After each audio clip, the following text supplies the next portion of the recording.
I'm Imani. Hey, I'm Alexis Rose. And I'm Lex. And we have a very, very, very special guest with us today. Yes. The beautifully talented, amazing songwriter and singer, Yes. Jane Hancock is in the building right now. How does it feel to be here right now? Welcome. I'm excited. Thank you. You guys have made me feel welcome. It's all dope in here, the decorum. Yes. We're definitely happy to have you. So a little bit about the B-side. So basically how we came up with the title was that, you know, when you listen to a tape or a vinyl, sometimes, well, most of the time, in our opinion, we feel like a lot of the A-side is more of like the mainstream singles and kind of like, you know, what the label reps kind of want to hear. And then the B-side is kind of like the side that the fans connect to most. It has more of the deep album records. I mean, like the album cuts, and it's more of like the fan side. And it's kind of less industry, more like raw and uncut. So that's how we came up with the title, the B-side. I love it. I love it. Yeah, that's what's up. So let's get into this B-list. And basically what the B-list is whatever you're feeling right now at the moment. It could be a movie, a television show, a song. For me right now, what's on my B-list is definitely Rihanna's work. I feel like whenever that song comes on, I don't know, it just makes me want to dance. I don't dance, but it just makes me want to dance. I've seen, like, I don't care where you are. You could be at school. You could be at work. You could be at a church picnic. That song comes on, you gonna dance for sure. Like, it's like just the whole vibe. It's just hella cool. So that's what's popping for me right now. What about you? What's on your B list right now? You know, I'm gonna just go with the Ratchet Mob. You know, Future, anything Future. I love Future. You know, as much soul as I sing, I love this Future. What's your favorite Future song right now, though? Mason Margiela. Hey, I see you. Yeah, yeah, Mason Margiela. Future's on the B list. What about you, Imani? Well, if you know me, you know I'm always feeling Ty Dolla $ign. I love Ty Dolla $ign, and I love Ty Dolla $ign because I just feel like his like this latest album he put out, like that album is so dope to me. It's like it's almost like a R&B album. Like, you don't even know what to call Ty Dolla $ign. Is he a rapper? Is he a singer? Because debate, like, he be killing. You know, I want to invite him to church, like, because that's how hard he be killing to me. You know, and I love his music, and I love what he brings to the table. I feel like his stuff is different. It's not just beats. Like, he actually having live instrumentation. Like, he had Babyface on one of his songs, like Solid. That's my one. But, you know, I love Ty Dolla $ign, and that's who I'm feeling. Alexis, what about you? All right, mine's is on the throwback tip. I got, you know the Apple list, how they change up the playlist every now and again. So Oh, yes. I'm feeling like the Donnell Jones, you know what's up, but with the left eye, the left eye feature, that's what I'm feeling right now. Don't you hate it when Left Eye's not on there? You be like, I'll be ready for the say what. Right. Exactly. And then if it don't come in, I just be like, I feel Right. about Scrubs too, because a lot of times they play the record without Left Eye's verse, and I'm just like, that's the best part of the song. Right. yeah. What about you? For my B list, I'm sorry. I got this song, Great Grace. It's still, I'm sorry. It's it's stuck in my head. I love it. I just had to take it there. I mean, there's also, if I had to choose, like, you know, just to stay with the vibe and the theme, if I had to choose something like hip hop or something, I definitely have to say Ty Dolla $ign too, because that's Solid. TC. I know the people on Snapchat gonna be sick of me posting that, because I said at the beginning of the year that is my theme song for the year, and I put maybe like twice a month I'll upload a snap. And I'm like in there, you know, with the camera doing all the crazy stuff to Solid. That's still that's my theme song for the whole year. Y'all gonna hear me play it every single day, all the time, every snap. Yes. That's what it's gonna be. So that's what's on the B list for everybody right now. Now, Jane, you're an established singer and songwriter. We want to know, kind of like, when did this all begin for you? At what age did you start singing, and then what age did you start songwriting? I started singing when I was 3. Yeah, when I started singing and talking, like, I think it went hand in hand. I started talking. My first song was actually Baby, Baby, Baby by TLC.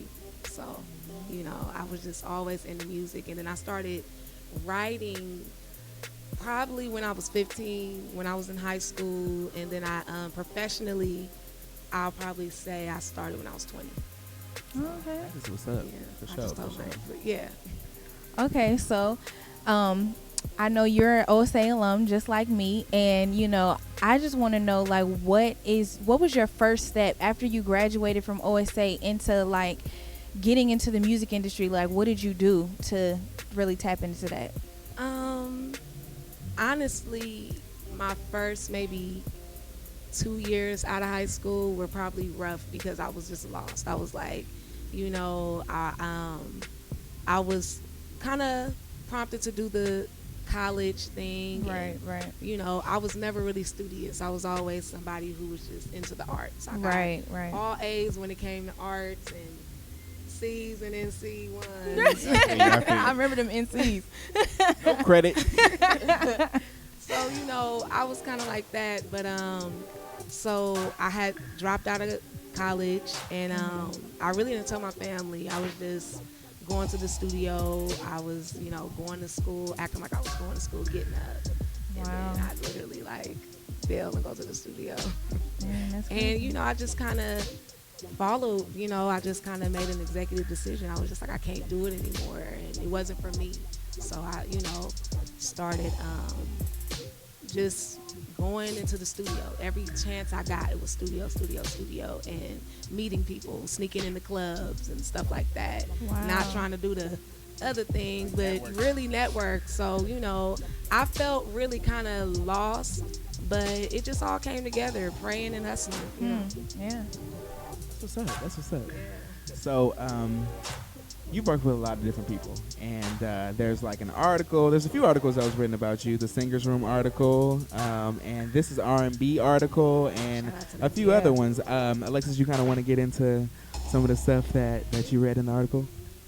Yeah, I mean, it covered a lot of like what you do and who you worked with, but I mean, how do you go from dropping out of school to in these rooms with influential people like Teddy Riley and Kelly Rowland? And Yeah, that's crazy. Crazy. I sometimes sit and be like, how did I do that? Man. I moved to Atlanta when I was 20, and it was one of them things where it was just like I moved just really spontaneous. It was like an offer to where my manager at the time was just like, yo, I got an opportunity. I need you to come and really, do your thing. And shout out to Yancey. He just took a chance on us, had us come to his house, and he had a studio in his house. So we would just record. And in Atlanta, we kind of just got hot. We kind of was sizzling and bubbling up. And I don't know, it was just people was inviting us to studios. And at the time, well, I still do. I still work with Adrian Marcel.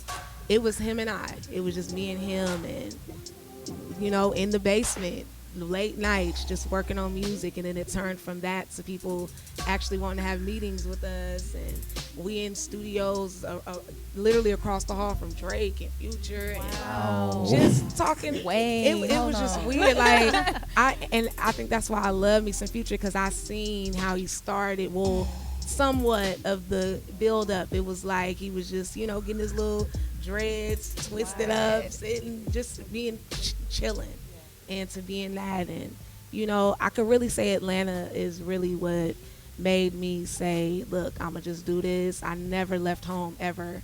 I never even left my parents' house. So it was like, I'ma be back. And that turned into 3-4 years I was gone. So That's crazy. And This is R&B write-up, it said something about how Raphael Sadiq looks at you as the music medium.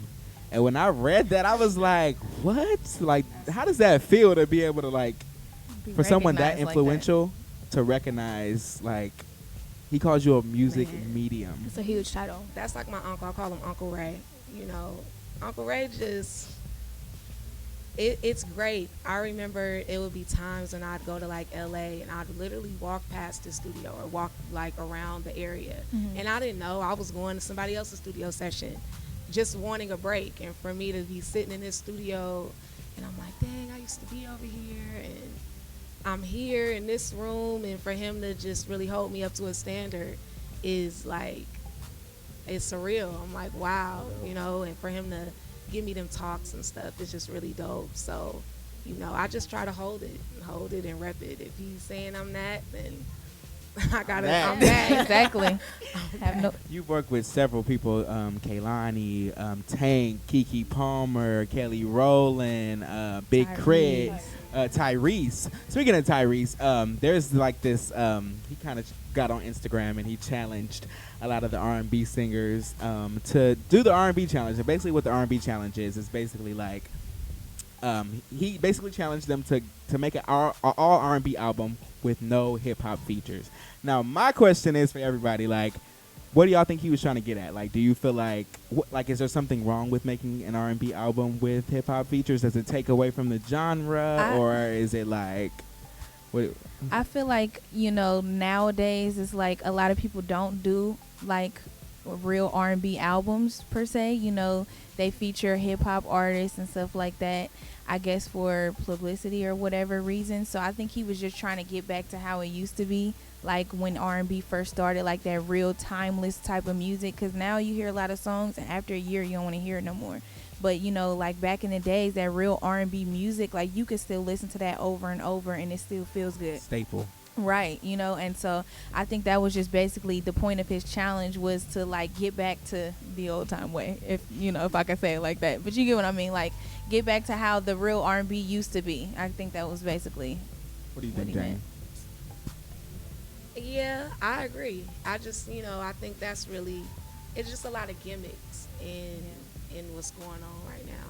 The social media kind of helps fuel it or whatever, but, getting back to just music. It don't have to sound like everything. Everything sounds like it's singy rappy. And, it's just like, let's go back to some melodies that we haven't heard in a minute. Right. Some new ones that we have yet to hear. Let's go back to some lyrics that really mean something. So I think that's what he meant.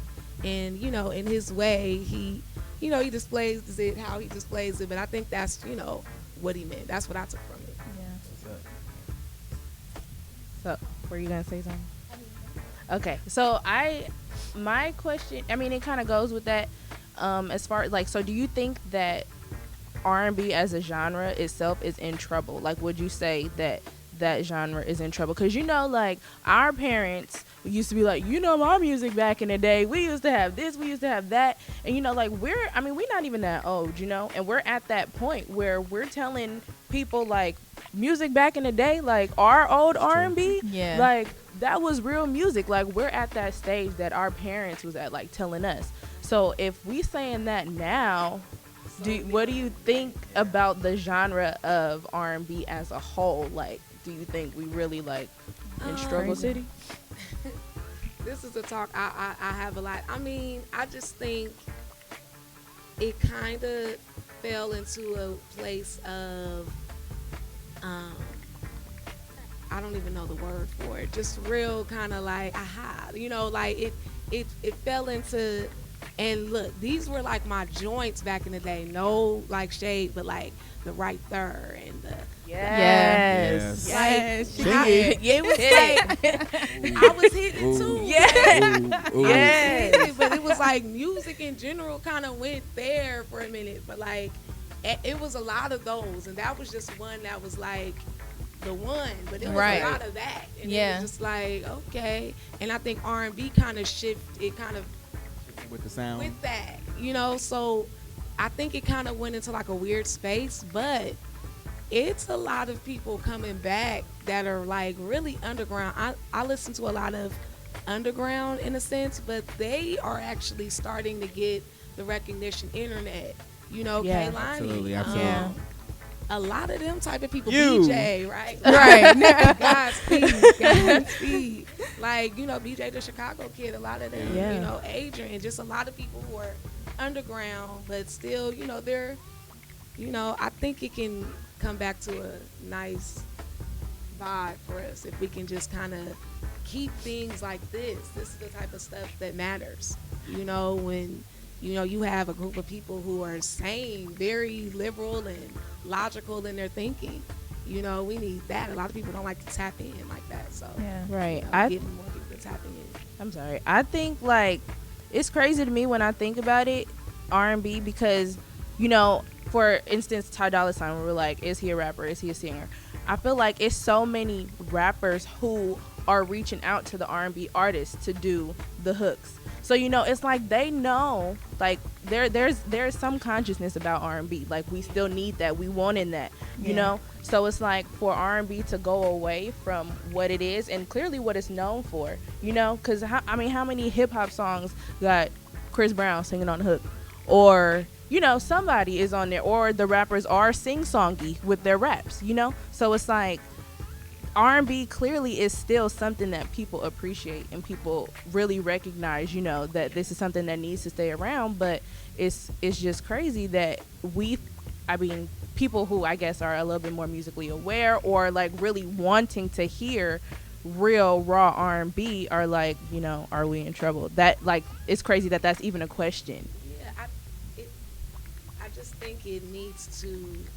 We have to make it a factor. It's one thing to rant about it, and which I see some artists do, and I feel the pain. I feel what they're saying because it's a lot of mess. You know what I'm saying? But let's just do something about it. You know what I'm saying? Like me being an artist, I know that with what I'm gonna give to it is real music. You know what I'm saying? It may not be R&B, the certain type that everybody listens to, but it's going to be authentic. And I think that's what people got to get to. A lot of people R&B's not being authentic because people are being told or being molded into not being their real selves. Yeah, that's true. You got people who are doing maybe a pop sound when really they need to be doing maybe a blues sound or people doing R&B, hip hop that really need to do country, stuff like that. You know what I'm saying? Like, let's just be ourselves. And I'm applauding artists that are finally like saying, okay, I know, I'm gonna take a stand. That's what we gotta do, take a stand. With that, I want to know who is an artist that you think is like, creating a pop sound or all their music is more poppy that you want to really go back to straight R&B. Like if you could choose like one of those pop artists that are hot, they got the hits and everybody's supporting them, but you want to hear real raw R&B.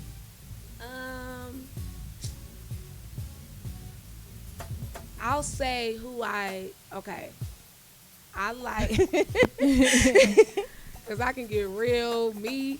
Let's go there. Let's go there. This is Jane Hancock raw and right. uncut. Yes.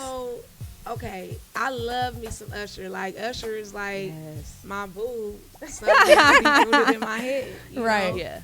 I love his pop. I love when he goes there. But, I would love, me personally, I would love a confession, something in that realm. I feel you because I still listen to Confessions to this day. And I feel like there will never be another Confessions. Confessions is a classic. Yeah. Oh, yeah. You know what I'm saying? Yeah. But it would be kind of dope to tap into that vibe again. But, some people just, I don't know. A lot of those type of artists who are iconic, I feel like Usher is one of the people who are like, Usher did his thing. He made a stamp, so maybe he's just over it. Like I would love to hear another Destiny's Child right on the wall. Yes. Will it happen again? Nah, because they're evolving. They've evolved in. Hey, that I'm one, doing this. that one Beyonce is just like taking like. Yeah, it's like is she real? That's how I feel. She's so famous. Is she real? And I was gonna say I had the pleasure of meeting all three. I haven't met Beyonce, but just looking at their vibes, they're like, look, they're really like they've evolved into like, hey, Destiny's Child was dope when it was. They gotta come back though. They gotta do it. A reunion tour. Oh yeah. I noticed how you said something earlier about it's the artist's job to kind of stay authentic to the genre, but like I feel like a lot of times people don't want to hear that sound. Like I feel like I can't openly be like when someone asks me who my favorite R&B singer is and I say Brandy, or if I say Jasmine Sullivan, or I say somebody of that caliber, they look at me like people like, don't what? be feeling Brandy, like, and I don't understand why. Like I asked somebody who their favorite R&B singer was, and I kid you not, they said Fetty Wap. And that's when I knew that R&B was in trouble. Like how do Fetty Wap is dope. He definitely dope. He definitely. I we love just his saw tone. him live. Yes. Yeah, he could sing. He definitely Yeah, he be Fetty Wap, singing. Him and He Future be got singing. like this. They got a soul. So something about it is like, it's just different. You know, a lot of people have their sound, but I don't know, something in the depth of them. Yeah, I feel you. When they singing it, I feel like they mean Yeah. it. They do mean it. They do. Like he means it. Yeah, like so he makes me feel it. I do feel what you're saying, like, because I've been in rooms that are like, you know, totally not the vibe that I'm personally on, but it's just really up to the consumer. Like, you know, the artists, at the end of the day, I think the artists are kind of like following what is being consumed. Mm-hmm. Right. So, you know, as if, you know, just as they have to take a stand, it's like the consumer has to like be receptive, like you said. Like it has to be to where people just have to tap into themselves. A lot of people don't want to hear about feelings a lot. Mm-hmm. But when they hear it in the right way, they love it. That's why Drake will really have Come me on. in my feelings. Like Drake In can them. have tears come out my eyes. In like, them. Wow. Cause he go there, you he know. goes there unapologetically, Mhm. but he's done it unapologetically. Mhm. He'll do it. Weekend went. People said whatever they had to say, but he said, no, this is what I'm gonna do. This is what I'm gonna do. Those artists that we love are like, no, this is what I'm gonna do. You know what I'm saying? So we just gotta, I think it takes everybody to kind of say, okay, you know, let's Definitely. do something. I feel like a lot of it has to do with radio a little bit, because I feel like, you know, Oh, an yeah. artist feels the pressure of like, okay, do I want that hit single? So like an artist like Omarion, I feel like, who comes from records like, we're like, and he comes from B2K, which is like a Icebox. 2000 era Icebox. You know, they're singing, yeah, they're very R&B, but like you hear supposed to be, and it's like he could really be singing. You know what I mean? Like he comes from that era, but it's like, okay, do you compromise the genre of music for, Yeah, because he really not you know? singing. Yeah, he's The not. song slap, but he not And singing. it's a hit, singing. but I'm just saying, like, do you compromise the genre over the accolade? Do you ever feel those pressures, or it's just like, Maybe in songwriting, I'll feel maybe Y'all better read my mind. Both of y'all are reading it tonight. in songwriting, it'll depending on who I'm writing for or working with. It's like, you know, they want a different sound, but I have been blessed to be in rooms where people get it. You know, a lot of I just as much as like the industry, you know, it has its like bad parts or dark sides or whatever you want to say. I've been blessed to have people really accept me. You know, when I come up in the That's room dope. and they say, okay, we're gonna work, they're not too much saying, you know, change this. It's more like maybe the suits of it, but not like the producers and the other songwriters and artists that I've worked with. They're always like, nah, let's push this down. Like, let's just go there. You know, so, you know, I think it's just doing you. I've learned to do me. Like, sometimes it hurts because people don't maybe get it right away, but they'll get it. They'll hit me back, or however the card is supposed to unfold. It's like, just do you. You know, it's kind of something. I'm sitting here and I'm just thinking as we're talking. You know, it might not just be R&B though, as far as like how you were referring to the radio and, you know, that radio sound, because I think about J. Cole and how on Born Sinner, you know, he wrote Let Nas Down, and he was talking about how he made Workout, and he was in the studio and making hits and hits in his mind. He was coming up with all these hits, and they were like, nah, we need the record that we could play on the radio. And Workout came out, and, you know, it was successful and everything, but when he heard Nas's opinion of it, and Nas was like, you know, his number one influence, Nas was like, why would you do that? Like you sold out a little bit. Like you didn't stick to yourself on that record, you know. And it's just like, maybe it's just not R&B. Maybe it's music, you know, as a whole. And exactly what you said. Like, is it radio's fault? Is it? I feel like it is because I've heard people be like, you know, don't nobody want to hear that. Like, people do not want to hear that type of music. I love, like, for example, the Chris Brown record, the Back to Sleep record. I love that record. I feel like that's a great attempt at trying to get it back. Yeah. And they play it on the radio, but it's kind of like people be like, well, when I hear that song, it puts me to sleep. I really don't want to hear it. And it's just like, Who? you'd be surprised. Who you be talking to? To people who are influential too, you'd be surprised. You just, you know what I mean? You never know. That's interesting. Back to sleep, put you to sleep. I mean, back that way. It happens that way. Like, the people that you will think, like, you don't feel this. Nah, we don't. Nah. Ooh, you were You know, speaking. but Yeah. I mean, I'm telling you. I you understand. just, you know, there's really no way to fight that. You know what I'm saying? Just, it's really being authentic. Authenticity works. Like, as much as Fetty Wap, you know, some people may say, oh, like, he sticks to him. Nobody came out singing like that on, you know, a track. Nobody did that. He did it. You know, Young Thug, nobody did. Future, it was like, okay, Ty Dolla $ign. Yes. Though he raps, it's like, no, he can sing and he gives you a feeling. And I think that's what it's about. I don't think it's about nothing but a feeling. You know, some people, I've gotten, you know, great feedback from just my project, but I'm just all about a feeling. You know what I'm saying? You know, as long as you felt something and people feel it. So that's what needs to come back, just feeling. And I think it is coming back. You know, it's certain things, you know, like you said, you'll play and you're like, I love it. It'll catch on. When it can, like, timing is everything. It's going to catch on. Because, like, you know, listen to songs like Begging and Pleading. Ooh. I love that record. Yes, Lord. You know, I love that record. Yeah. And to the masses, it'll catch on. Like, it's already big in its own right. You know what I'm saying? Like, it'll catch on. I hope so. Really, Kelly really Rowland cry. touch. I don't know. She's a sweetheart, so, like, I don't know. Kelly is just so She made nice. Kelly Rowland cry. Yeah, she did. That's the nice way to say it. I made Kelly Rowland cry. I didn't